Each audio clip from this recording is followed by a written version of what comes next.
Welcome, everybody. We are Top Rope Tokes. I am just saying that over there is Range of Motions, and we review AEW shows. Tonight was Dynamite. And it was dynamite. It wasn't blood and guts dynamite, but it was dynamite. We also weren't live in attendance for it. It It's okay. it feels like it's already been like 2 weeks, just because so much has happened Seriously. and so much hype. Yeah, it does feel like it was a while ago, but this time last week we were downtown getting Uh, ready for getting ready for the Royal Rampage. I was gonna say at this moment we were about 10 minutes away from the start of the Rampage taping. Yeah, which means that I was going to find a place to pee and being unsuccessful at Yeah. it. Two fun stories from that night. One, Range doesn't understand that you enter the restrooms in an arena on the right and then you come out the left. Hey man, I just know when a dude says nah that way, I'm like, I don't trust it. I'll go the other way. Secondly, remember what parking garage you parked in Yeah, because we because went to the wrong one and spent way too much time in that wrong one. we spent at least 20 minutes looking for the car in the And wrong parking garage. we were so hyped Uh, that as soon as we parked, we hopped out that vehicle and just were gone. We were like, "All right, we're here. Go to the arena. Let's go." We were hyped.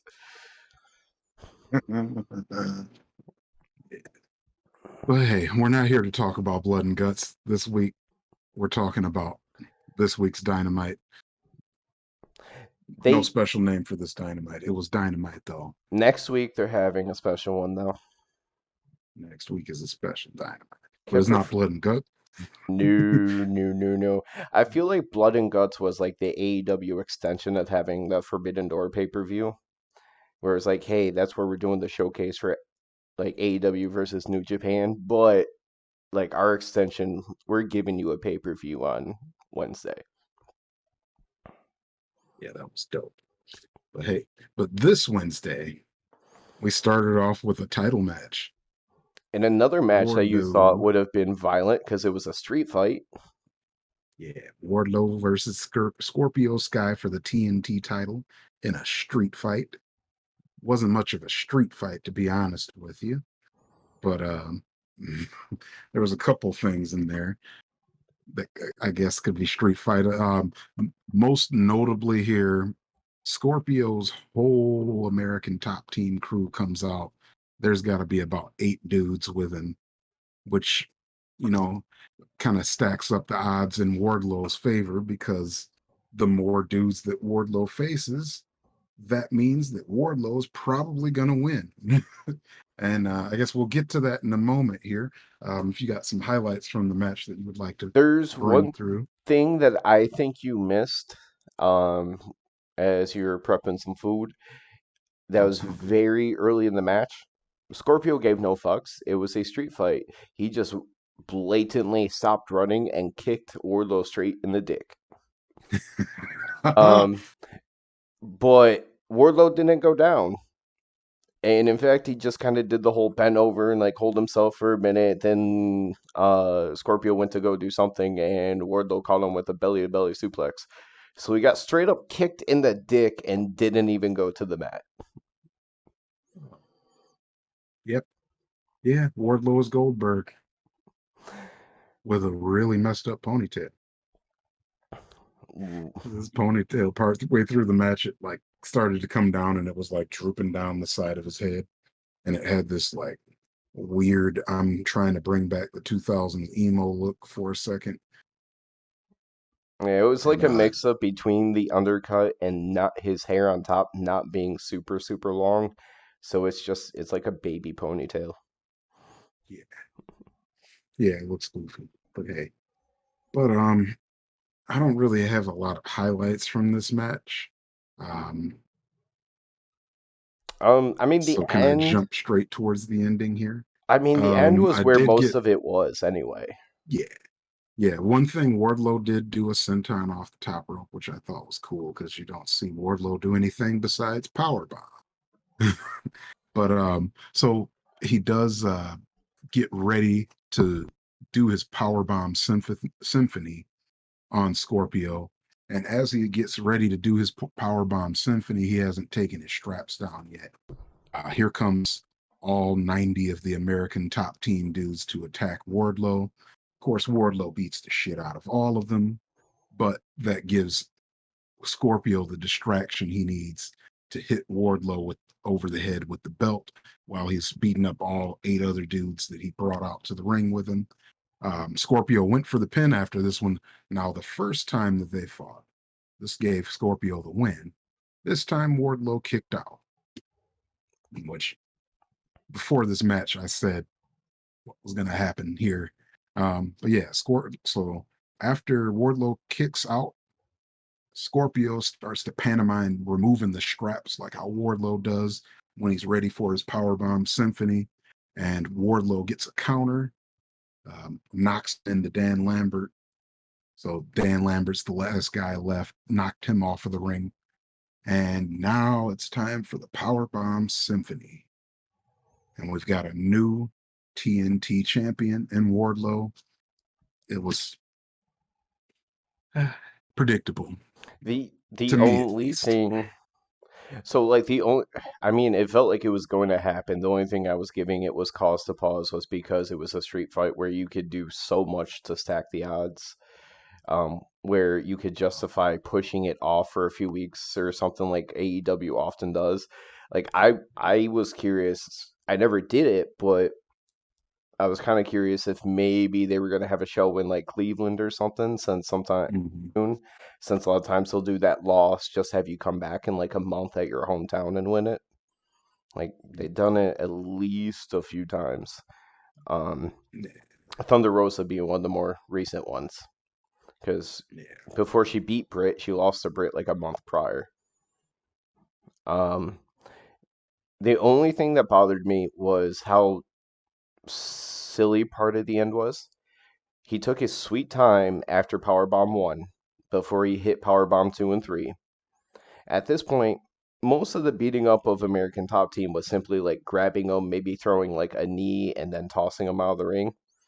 Yeah. So And by this the was like time, 5 minutes before then. right, so there's no way that they should still be on the ground or disappeared. And then he also pins them with only one foot.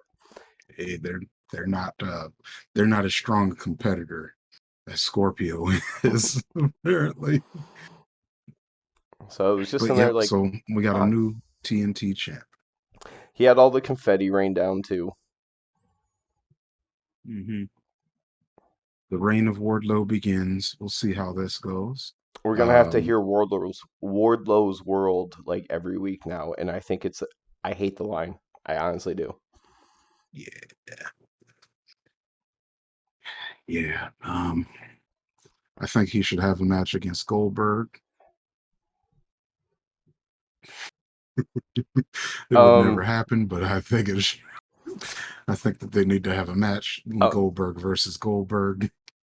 Goldberg, all those years ago, however you want to look at it, either way, Bret Hart's last match or real last match because of Goldberg. Well, Right. yeah, the other company has trotted out Goldberg a few times over the past few years. And the dude has damn near paralyzed The Undertaker and other people because he can't even lift them up for the jackhammer anymore. Mm-hmm. Well, okay, never mind. Don't kill Wardlow. Just I don't keep dislike Goldberg Wardlow for you to away from kill him. wrestling, period. Let them just have a promo then, Let him and then just, Goldberg can send out his protege, whoever that might be.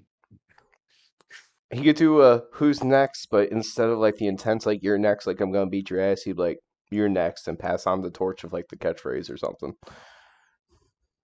Okay, okay, we like that. I still don't All want right. to see him anything to do with AEW, but I'm like, if I had to see something, let it be something where he doesn't have to wrestle. Yeah. Yeah, that'd be better. But anyways, Wardlow's our new TNT champion. Match is over. We're going into a promo with Mr. John Moxley, who looks extra tweaky tonight. Like he looks like he just got done shooting up before this promo, and I just can't take it seriously. And Everybody else takes him seriously, but I laugh my ass off when I see him. so just a note, we understand, we know that he went to rehab for drinking and everything else. It doesn't change the fact that he shakes and moves more than Yeah. No, what's yeah, his he face in moves South like Park. yeah, he doesn't move like somebody that's an alcoholic. He moves like a guy who is recovering from heroin. But I mean, his body doesn't show that he would have taken heroin, but he looks like he was on heroin to me. but anyway, there's only one note I took from this really, which is he calls Brody King a monster, but he says so is he. Mox talks about how there was all that blood at Forbidden Door, and then he turned around, went right into blood and guts and all the violence that happened in there, and then he still turned around and signed up for the match with Brody, just saying like he's a different kind of monster in terms of Yeah. like violence and stuff. Outside of Yeah, the he rest of said that, blood and guts was golfing on Sunday for him. yeah, outside of that, most of it, the rest of it was just Moxley rambling in his normal Mhm. kind of promo way. Yeah. Did you pick up Hey, anything else? nothing from that promo specifically. Um, the next promo I liked a little bit better than his. That's the next promo cuts to Mark Sterling and Tony Nese there with Keith Lee. Mark Sterling, his new thing now is that he wants to get Swerve banned because he stabs people in the back. uh, Keith says, "No, I'm not signing your petition. Last time I checked, he's still my tag team partner, and we're still winning, unlike you." And he just walked off on him. Yep, and in the meantime, they're just like, "Yep, he's gonna turn his back on you tonight," and just kind of. So I was kind of curious what would actually happen, just to see if they were kind of just planting like foreshadowing, because in another way, this also foreshadowed to an even better segment later in the night. Yeah, yeah. That's something I'm excited to talk about here. But before we get to exciting things, we So got to let's. talk about Christian Cage and Luchasaurus coming out for their promo in the ring. To be fair, there were some good lines in this. Yeah, yeah, there were, but Just don't pick on Grandpa Matt Hardy that bad. That's like yeah. it's hard to see a murder of a senior citizen on live TV. So yeah, so as he's already alluded to, Christian starts doing his bad guy promo, talking about Jungle Boy, and Matt Hardy is not about to take this line down because he thinks Jungle Boy's a good guy. They respect each other. They're friends now. He would consider himself to be. It seems like. So yeah, he did come out and interrupt him based on what Christian was saying because Christian's been getting away with a whole lot of trash Ooh. talk. I just remember Go before ahead. that, because the whole Matt Hardy thing was really, really early, right? Yep. There was like one line that Christian said, and he actually started the promo with it, that was actually pretty damn good. He said, "It's a week after Blood and Guts, and the only Cage people are talking about is Christian Cage." Oh yeah. Yeah, that was a good line. Good job. After that, Get a he new outfit. basically was just like, everyone wants to know why Luchasaurus stayed with him, and then Matt Hardy interrupted. As you said, Yeah. he defended Jungle Boy like they were close. Christian says that he's talking like Matt was closer to Jungle Boy than either Christian or Luchasaurus, which is Yeah. funny. Like, I'm not funny like haha laughing, but like yeah, obviously these two have been with him all the time. Mhm. Um, and he said, and the messed up thing about that, Matt, is all the stuff that you're saying makes Jeff sound like the sober one. Yeah. Yeah, taking shots right there. Yeah, Yeah,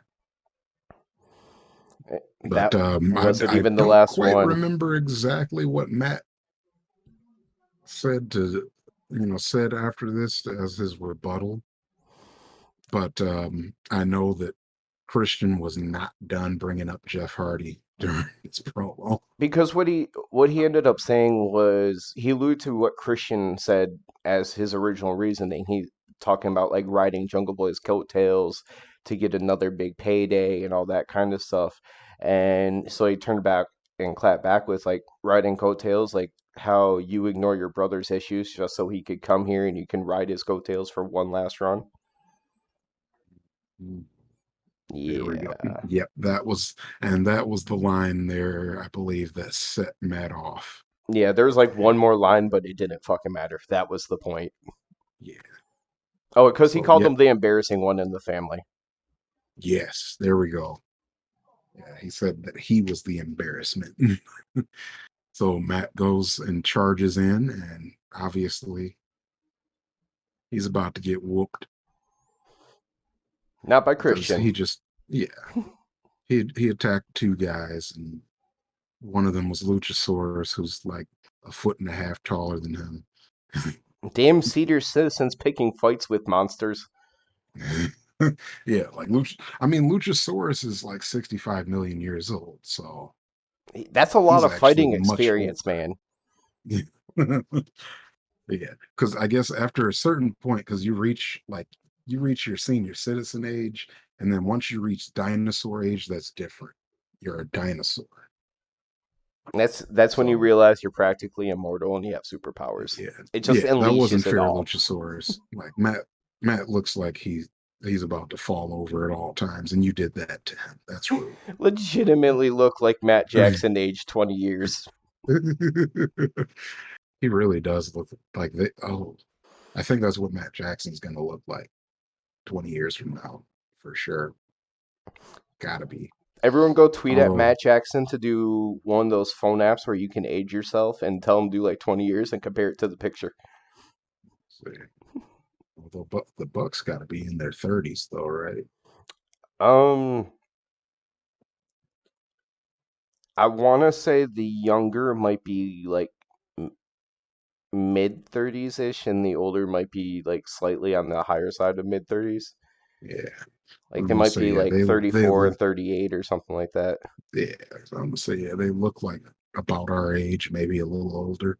But Hardy was like completely gray in the facial hair, in the undercut area. He had a little bit of darkness still up top, but the dude was straight up Tim Allen turning to Santa Claus. Yeah. He I mean the guy's had a stressful month. He let us know. He definitely let us know. Yeah, like he's had a stressful month. I don't blame him, man. Like he just got his tag team partner back. Now he doesn't have his tag team. Poor Matt. All right, sorry. I'm gonna stop talking about Matt Hardy now. Oh yeah. Basically they brawl outside. Luchasaurus chokeslams Matt Hardy through the side table. And Christian like sits down and starts trash talking him, and that was pretty much it. Yeah, yep. My notes said they started fighting. Matt got whooped.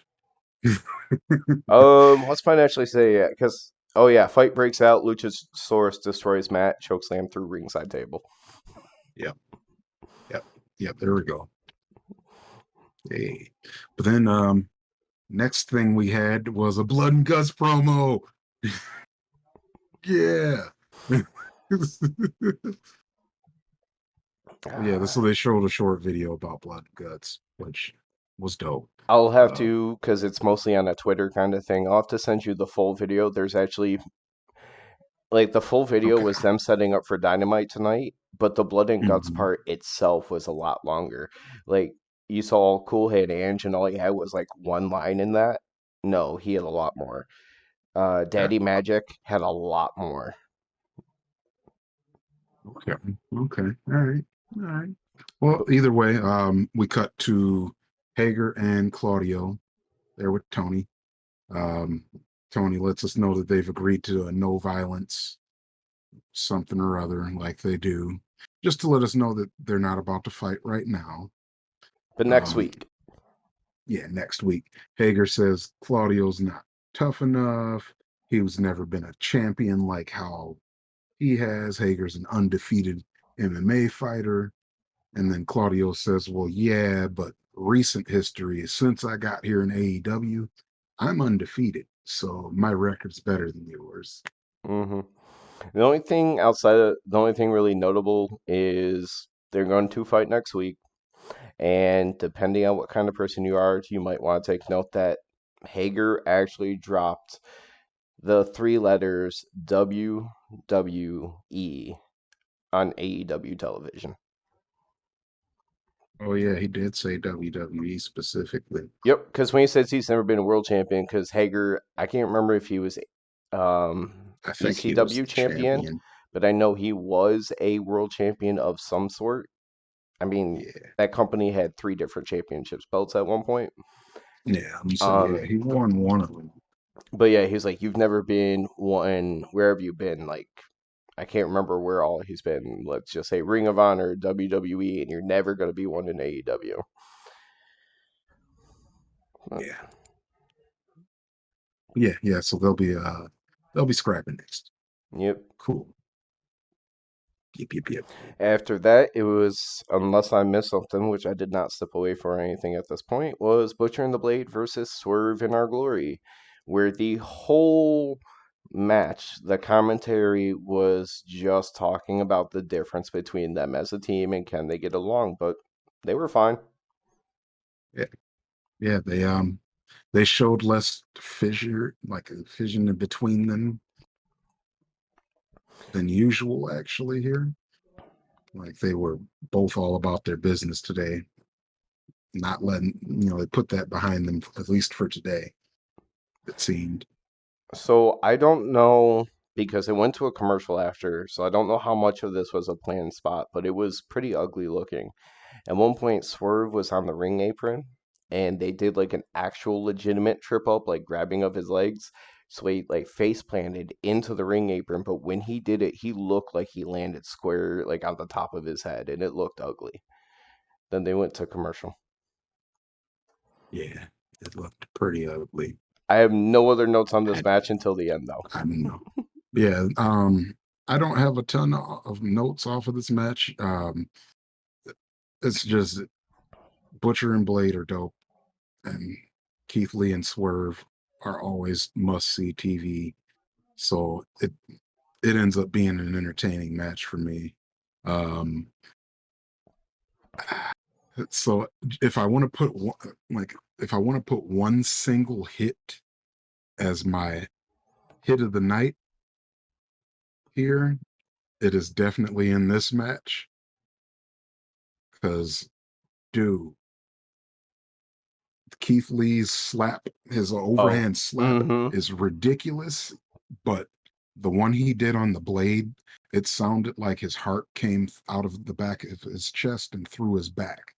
Like, holy shit. He slapped him hard. They're always good ones. I don't remember too specifically. Did he do his normal like shh before? Yes. Yeah. Yeah.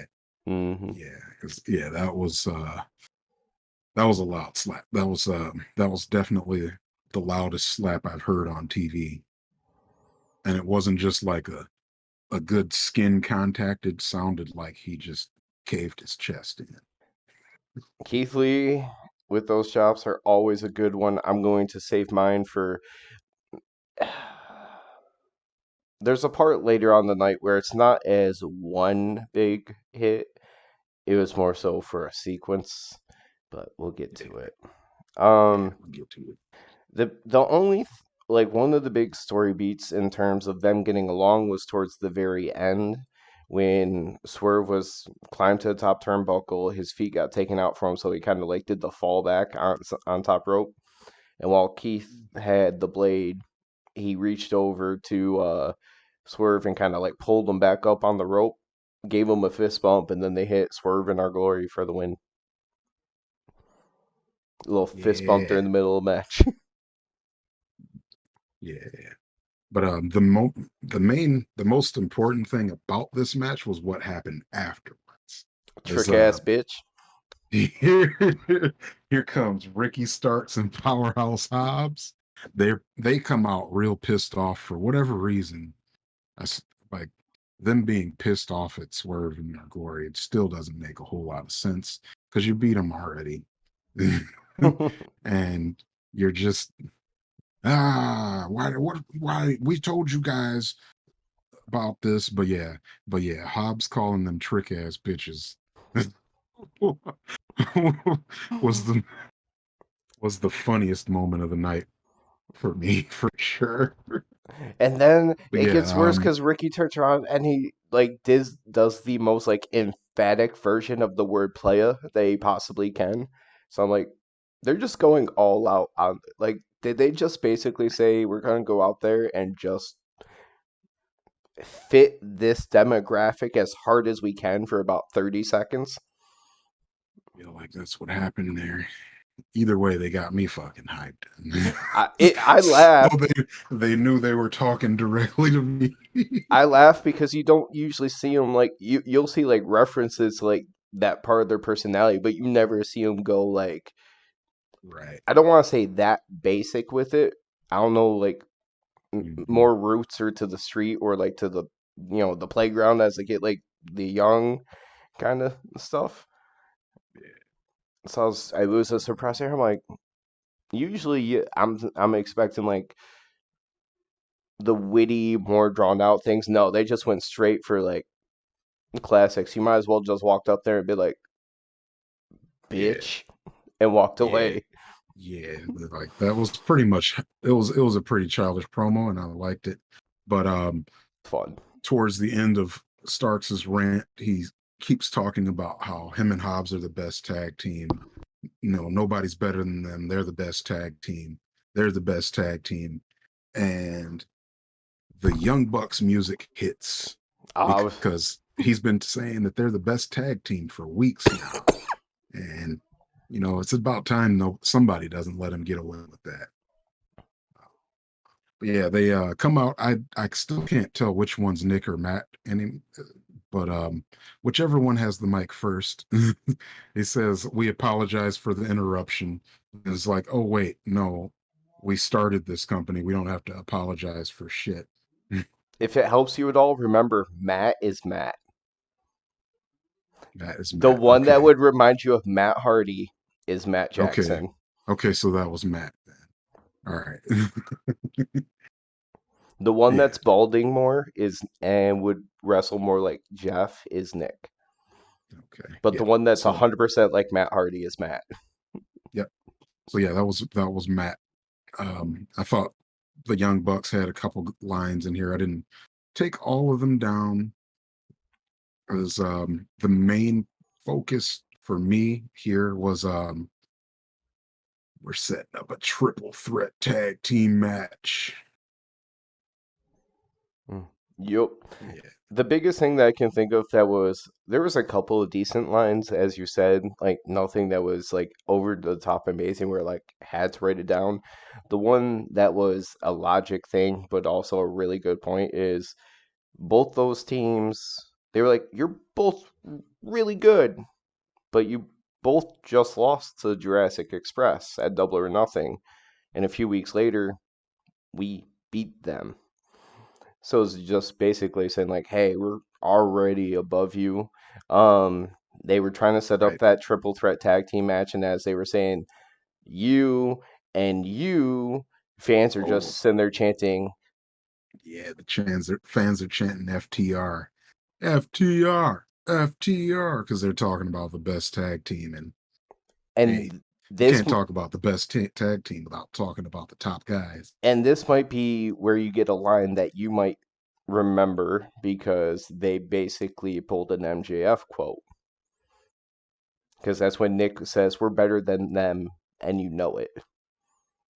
Uh, But oh then yeah, he did say that. but yeah, triple threat tag team title match. Hmm. Yep, going to be next week at What is this one? Fighter What is Fest. this Dynamite called? Fighter Fest? Yeah, Fighter Fest. So so next week's gonna be having a few good matches here. I'm excited for that one.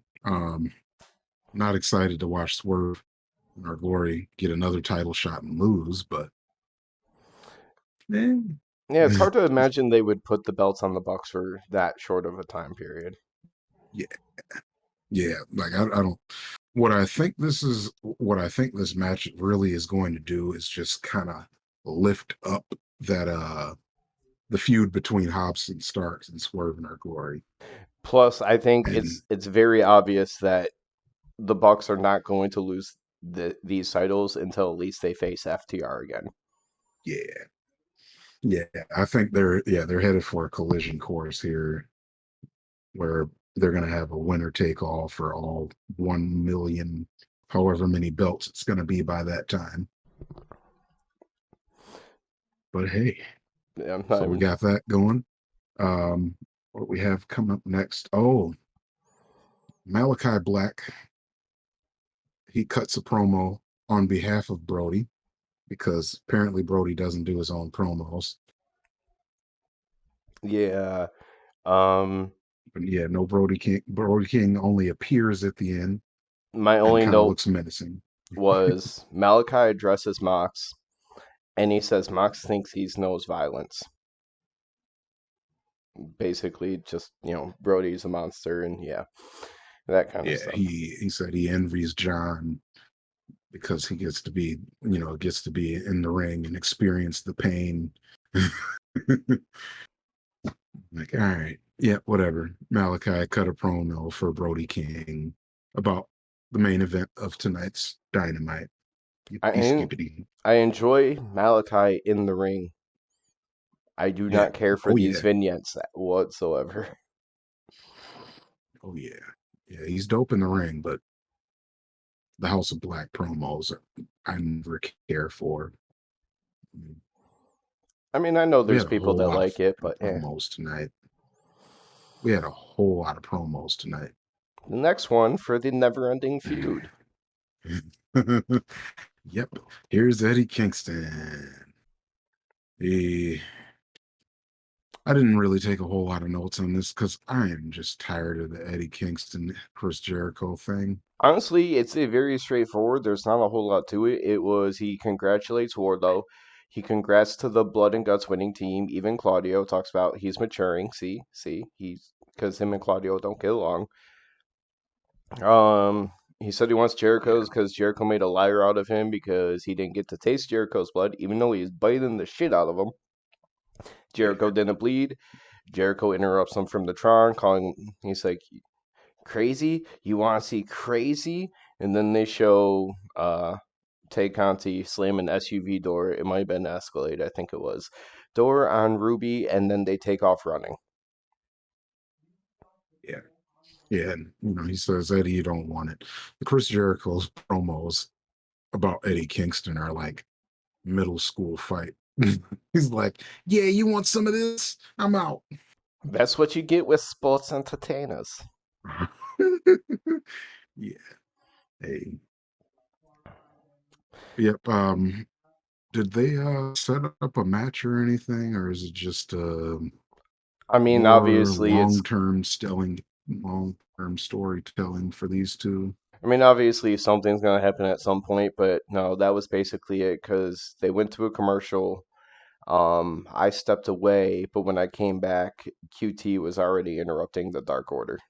So if there was Yeah. anything before that super So important, I missed it.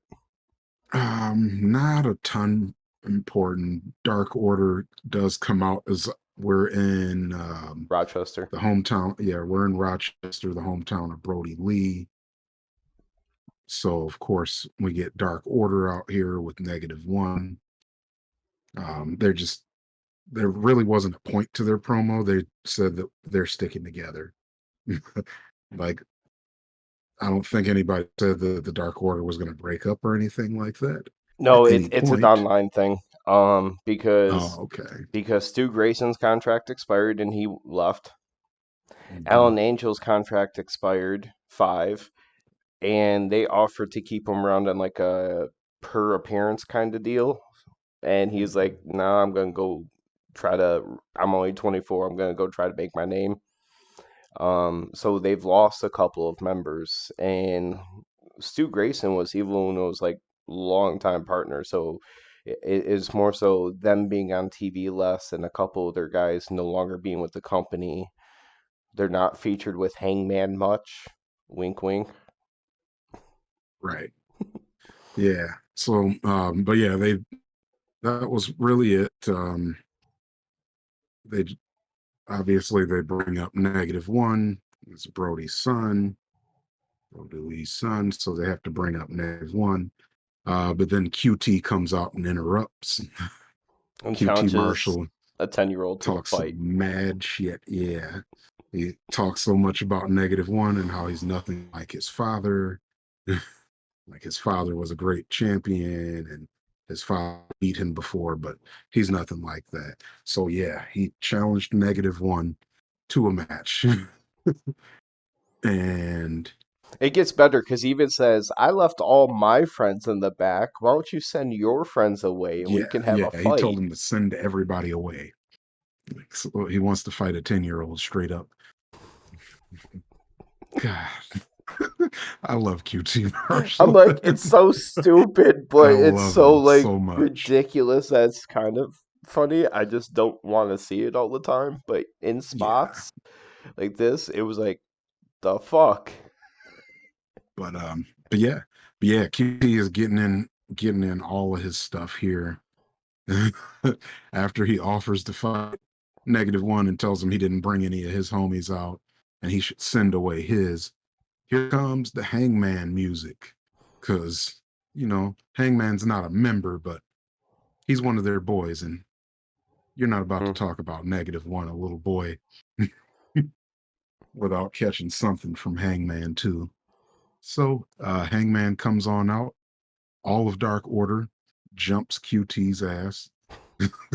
And then -1 takes the microphone after QT is on the ground looking like a big ball of QT Marshall. He says, "Yeah, I'll fight you, but not until I'm 19." Yeah, he was like, "I can pin you now, but I'll wait till I'm 19." Yeah, Because he could like pin him QT's now, just but he'll wait knocked the until he's fuck out. 19. Then Yeah. they throw him on their shoulders and they leave with -1. Yeah. Yeah, we had to get that spot in today, though, just because of where they were. But hey, yeah. They're always going to honor it. Hell, when it happened, they literally let that kid book the entire show. Like, who are Wow. your favorite people? Who do you want to see wrestle? And they just had the most Okay. like mix mishmash like card for that night, and everyone and then they just worked in their ways to honor. And like John Silver like lost his shit in the middle of the ring during a match. Like he held it together for a whole match, but as soon as it got to end, you would see it in all their faces. And um they didn't really Yeah. worry about stories. They let the tribute show be the story. Okay. It was really That's good. cool. Yeah. Yeah. I feel like and then here's our next we so we go actually had a match. we go from one of your favorite jobbers to another one of your favorite jobbers. No, don't call him a jobber. I No. I love him and I don't want to. It's just because I thought think of your complaints about him right away, and I know it drives you crazy. Stop making Penta a jobber. This next match is Rush versus Penta. Best match of the night, by the way, until the ending. But dude, just I didn't take a ton of specific notes on this. Just these dudes were smacking the shit out of each other. And this would be the sequence I was referring to as my hardest hit of the night because they started off the match just smacking the shit out of each other's chest, probably like 10 slaps apiece each way. Then, like 5 minutes later, and the match goes by, and they do it again, and then they start headbutting each other. And then, yes, I know they slapped their thigh, but Rouge had a hell of a nice looking, like, rising knee. So just watching these two slap the shit out of each other multiple times during the match, it may not be the single hardest hit of the night because Keith Lee would literally pull a fucking fatality on me and put his hand through my chest. But just for a Yeah, sequence of a lot of good hits in a very short but time, it was yeah, fun. hardest hitting match of the night, sure. I'll give you that one. Hardest hitting match of the night, definitely. 'Cause, yeah, it was super physical. Tons of different kinds of strikes, elbows, knees, kick. Of course, there's going to be some super kicks because Penta's there. Um, but yeah, lots of slaps. hmm Yeah, they and had then the spot where Penta hit the Fear Factor pile driver, but Andrade put Risha's foot on the ropes. End up leading into a very overdone finish in AEW, and it's tiring. And even commentary points out every single time that yeah, I didn't pull even off yawn on purpose. if they pull off a mask in Mexico, it's a disqualification, but it's not here. Well, Yeah, every like half the matches with the mask wrestler, somebody tries to pull off a mask. Make it a rule because I'm tired of seeing it be one of yeah. like a story be in every single masked wrestler's match. And then during this match, you like Penta's mask was falling off the whole match, so we knew that it hmm was meant to be taken off again. Stop doing that shit, man. We are tired of Not only that, I mean, it. at one point he was trying to fix it because it was coming off too much during the middle of the match. Mhm. But I mean, part of that story was Roosh went for the mask very early in the match too. So Yeah, like they were just beating it home. You know what? If it was like an Andrade and Roosh thing where they'll do it to everyone every single time and that was part of their character, that's one thing. But we've seen the Young Bucks do it repeatedly to the Lucha Bros and yeah, other people do it. If it was a part of a character, that's a different story. But I've seen it too much over the last couple of years, and unfortunately, like the only mass people in the company, there's not too many of them, and some of the most prominent ones were Ray Fenix and Penta, who so they're the ones who get it every single time. It makes them look terrible. yeah. So yeah, as we were talking about them making Penta into a jobber here, um, so Penta's mask gets pulled off again, and Roosh gets the roll up pin to win. Penta lost again. Penta's mask is off again.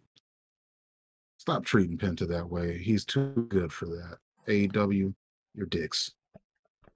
I And said it. like we were talking about during the show, I really wish he could have maybe got like a TNT championship run or something early, just so he had some kind of credentials Yeah. as a solo wrestler. Obviously, he's been the tag team champion, but when he's a solo wrestler, he doesn't really get too many wins. Yeah. They bring him out there to make other people look good and lose. He's definitely a jobber as a solo wrestler. Hey, you're gonna wrestle and win this one match, so you can go into this fatal four way just to help make everybody else look really good because you all are very good wrestlers, but guess what? You're not gonna win. Not even gonna think about you. Like you're Penta. probably 4 out of 4. We will give it to the random New Japan substitute before we give it to you. Because Clark Connors wasn't even supposed to be the original person in that match.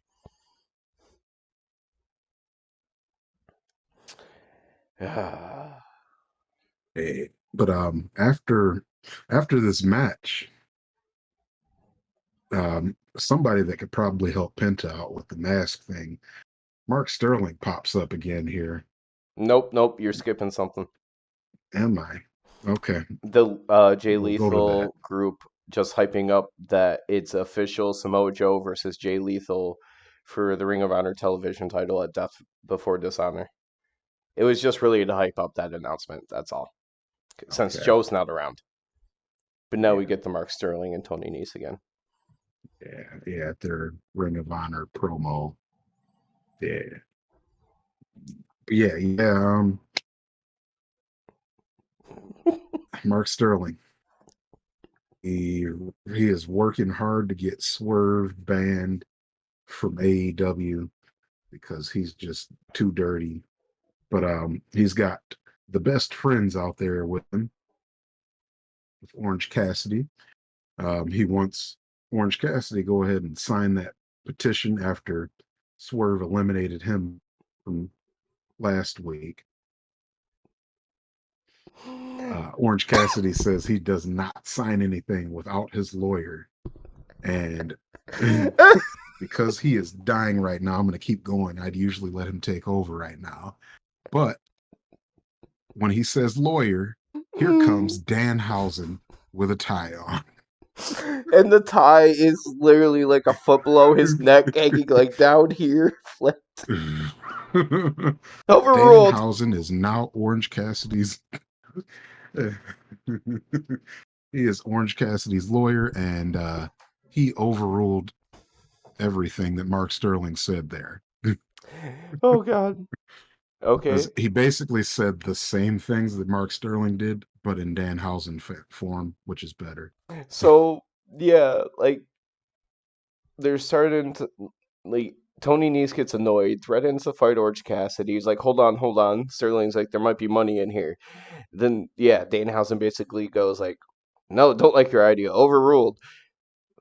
There's money to be made here. Like he just flips everything into their perspective, and it's just done so perfectly. But yeah, those. So we're gonna get Nese versus Orange Cassidy soon. I don't know if they announced it. It On was. I was Rampage. gonna say, was it Rampage? Yep, it's on Rampage. Felt like it was a Rampage. I just couldn't remember. Yep. Yeah, my assumption is that's going to be our Rampage main event. Love that Danhausen. Love it. His small little appearance was great. Gotta love it. Hey, Ah, and um, lawyer Hausen. Clap, clap, clap, clap, clap. Lawyer Hausen. I can't wait. Lawyer Housing. No. But next up, we get was this is where our usual comedy spot is at with the Acclaimed in the Gun Club. Assholes. Not ass boys, assholes. Yeah, Acclaimed in the Gun Club, notably with Anthony Bowen's back healthy. We saw that But miraculous recovery out of the wheelchair last week. yeah, which who knows how long he was actually fine for. Mm, Um, but definitely a real injury, but he was probably fine for a little bit longer and they needed to play it up for a second. Fit in with the scheduling between events and stuff. Yeah. So notably with this match, obviously the match isn't the notable part, but as the Acclaimed come out and Max Caster begins to start his rap, yo, listen, one of the ass boys, whichever one, I don't know, one of the ass boys takes the mic from him and throws it away, Yep. and they head straight for the ring. The claims Like, just in there, and even Billy is kind of like, yeah, and Billy's like, hey, this is the best part of your act. Like nobody this wants to is. see you guys wrestle. They want to see him come out here, say something silly, and then scissor. But He's yeah, the there road was dog to my Billy Gunn. yeah, there was but yeah, there was no freestyle from Max Caster. And no scissor. Ah. No scissor me daddy ass.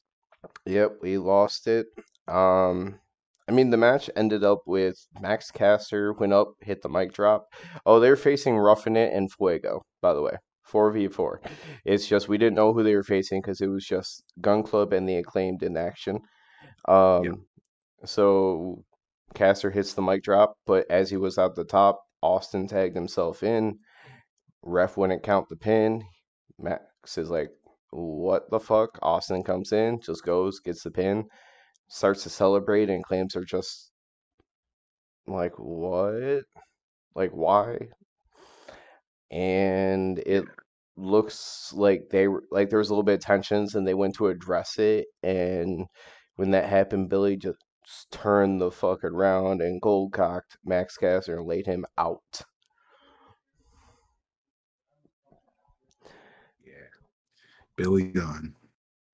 Yeah, because the fight they started fighting. Billy broke up the fight, and then he was like, you know what? Fuck you, Max Caster, and he whooped Max Caster. Then And Anthony Bowen, Bowens is like, come on, man, we're cool. Like he- he holds up the scissors. he's all hurt, and he's like, He's like, come on, daddy ass. And then he hits him too, with the and then the famouser. but the famouser.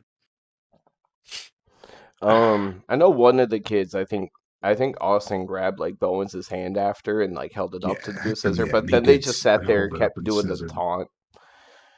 Yeah. Um. Damn, I'm really sad to see that faction break up already. So the Ass Boys are gonna be like true heels for like a month until Max Caster pins them, and then nobody's gonna give a fuck about the Ass Boys anymore. Yep, kind of what's happening here. Like nobody cared about them at all until recently when it started to get over. Like if you wanted to have some kind of lasting effect, I really thought they would have ran with them collectively for like maybe another 6 months or so. But then again, as two tag teams, so you're competing in the same division, I don't know how well it would have worked. Yeah.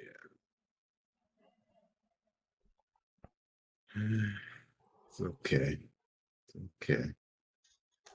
So I know one of the last times, not that long ago, you talked about how you were starting to understand and like get the whole Miro appeal.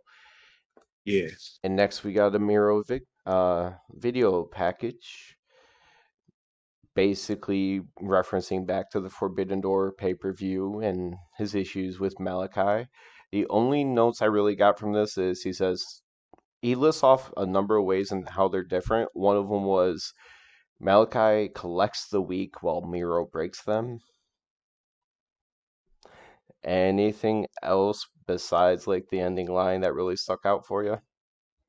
No, nothing really stuck out for me. I want to know when the match is going to be between him and Malachi Black. That's all I want. Mm. At the end, he was like, "The Redeemer is coming," enraged. So he's pissed. I mean, he always acts pissed and intense anyway. So I don't. It'll be interesting to see how if he's enraged, how that Yeah. translate to a different style in the ring or anything. Oh yeah. Yep, yep, yep. Um, all right. Next is A match that never should have happened. just Sayan's favorite match of the night. Nyla Rose and Marina Shafir versus Thunderstorm. Cool name for a tag team I don't care about. Um, Notably here, Nyla Rose and Marina Shafir do their entrance with umbrellas, which I thought was really clever. To beat the thunderstorm, you got to have an umbrella. Although I don't know if anybody's ever been in a thunderstorm before with an umbrella, you still get wet.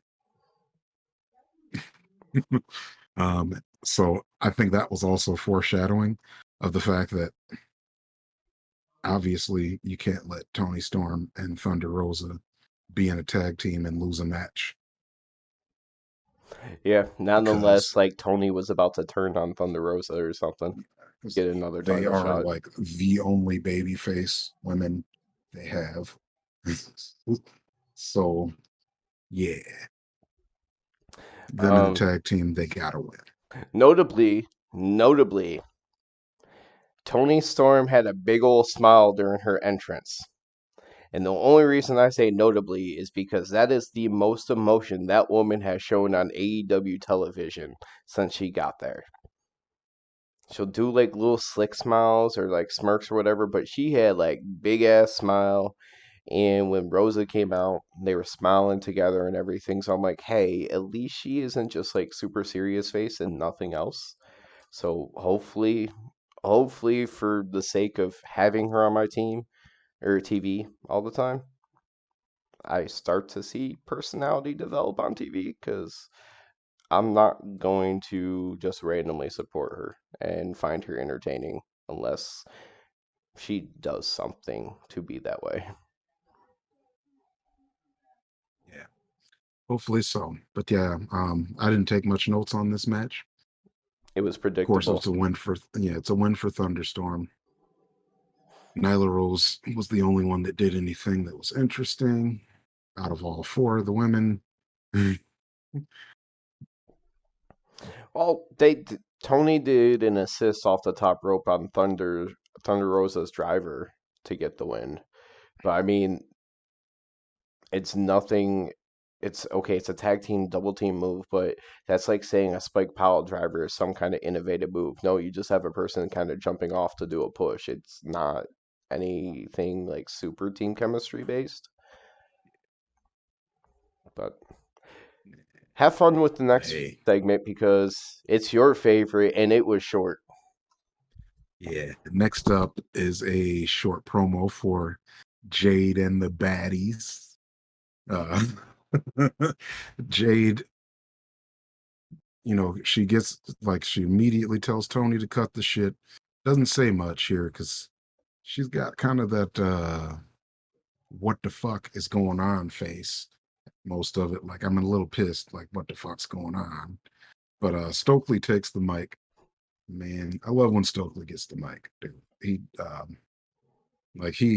He can talk in a circle sometimes, but he it goes back around. He brings it back in. He always reels it back in. I love it. But he says, basically he kind of pointed at Jade like, I know numbers, you got to trust the process. I know that 3 against 2 is better than 2 against 2. So he paid Layla Gray to help them out last week. And he does call Layla Gray an interim Hmm. baddie. Yeah, there's two things. He basically wanted some credit for Jay to say, like, it takes some finesse to turn somebody that was just trying to beat your ass to get them to turn and try to help save your ass. So, like, Yeah, he wanted a little bit of, like, credit and respect from her, like, when she kind of called him out. But then, yeah, he says, if we can have an interim AEW World Champion, why can't we have an interim baddie? yep, And basically, they were just saying, like, if it doesn't work out, Stokely's putting his ass on the line. yeah, yeah. Jade said it's his ass if it doesn't work out. So Stokely, your ass is on the line. I personally am down to have Layla as one of the baddies, as she's a baddie. Hmm. Hmm. But hey, and We still got the this baddies this on whole TV. dynamite is all promos, bro. At least a lot of them were super quick. Like Jericho on TV only was like for 1 minute. Like a lot of it Yeah, hit quick because the next thing was Tony backstage with Daniel Garcia. He basically talked about like his recent battles with Wheeler Yuta on like Dark Elevation, like how he laid him out and held the title over his head, and how he just had blood and guts, so he's not intimidated by him, and it's just basically hyping their Ring of Honor Pure Championship match at Death Before Dishonor. So the card shaping notably, up. he did not wear a do rag today, and I'm happy about that. Daniel Garcia, do not put that do rag back on. It serves no purpose for you. Stop it. But you're not wrong because after this was also another quick promo, but another promo nonetheless, and another thing really. So a lot of this show was hyping up the Death Before Dishonor pay-per-view because I think this is the third match that they talked about for that pay-per-view. Yep. Because we got FTR backstage and they talk about how they're 7-star FTR, how great they are, that kind of stuff. But they said out of all their battles, there's not been one battle that took more from them than when they won the Ring of Honor belts at Supercard of Honor um, against the Briscoes, and they basically they issued a challenge for a rematch to face the Briscoes again at Death Before Dishonor. Yep. So obviously that'll happen because you don't turn down a title shot. hmm Plus, the You, Briscoes are the kind of people that really can't. Nobody's really sure if you can get away with putting them on regular TV. Certain comments from the past can come back and that kind of stuff, but they're considered to be great. So it's one of those rare chances that you can use them and it make all the sense in the world. Plus the Ring of Honor legacy with them too. So Mhm. um, Well, I know it's a Wednesday night, but we're gonna pretend like it's Friday night for a minute. You know why? Because I just saw the smile come across your face. well, because after 45,000 promos today, it was time for the main event. Oh, your mic said "fuck you" and cut you out part of it because of volume, Oh, but you got yep. enough of it to know. You got like main event. Damn microphone. Anyways, the main event, Moxley versus Brody King. They've been hyping this up as, a big brutal match that John Moxley is not ready for a challenge like Brody King. Even And they kind of played the storyline of the match was kind of like that. Like Brody is obviously a lot bigger than John Moxley, so he kind of dominates. Moxley gets in his spots where he can. He kind of dips out and dodges away a lot. Like he has to fight smarter, not the usual John Moxley way, yeah, but he has to do quite a bit different in because this match. usually it's the fact that he's a fighter, but he's also tougher than everybody. Like, but in this match, it's like you're not the more violent person necessarily. Like No. he's stronger, he strikes, he does all that stuff. But the problem is usually you rely on your toughness in that regard, but this dude's also tough as fuck, so it's gonna be different. I will say I feel like the commentary on this match, as you were kind of talking about the story that they were telling, was some of the best commentary, minus like JR name slip ups and stuff like that you can really ever ask for. Because Brody King has never really been in this position where he would have been treated as a serious contender, right? Right. But they sat there putting him over, and it wasn't like in a forced way, but they did it with the storytelling of the match and just Regal acting intimidated by him. They did a really good job of, as you were talking about, kind of get putting fear into the audience for Moxley in a way. Mhm. So I thought that was really really good because Yeah. commentary it feels like you don't get commentary that is that effective that much anymore. Yeah. Yeah. They definitely painted the story that they wanted for this match, and I think it worked because it ended up being a solid match. I wasn't expecting anything to be super entertaining, but I liked it.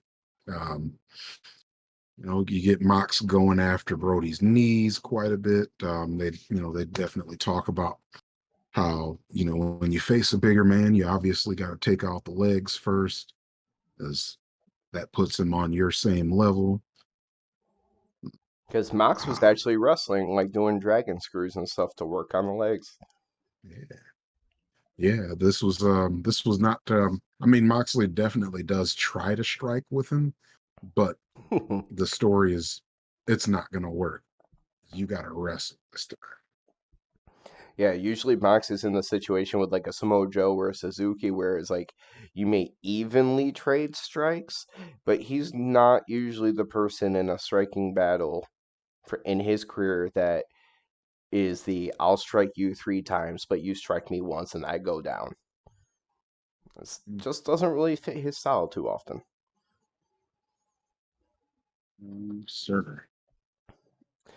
But in the end, it took a paradigm shift DDT, rolling him over and hitting the hammer and anvil elbows for a minute, getting in and out of his rear naked choke because it was countered and they threw it back on and all this other stuff before he eventually was able to turn it over into a bulldog choke where as Brody starts to pass out, the ref calls for the bell in the most obvious rope break situation I have ever seen in my damn life. Yeah.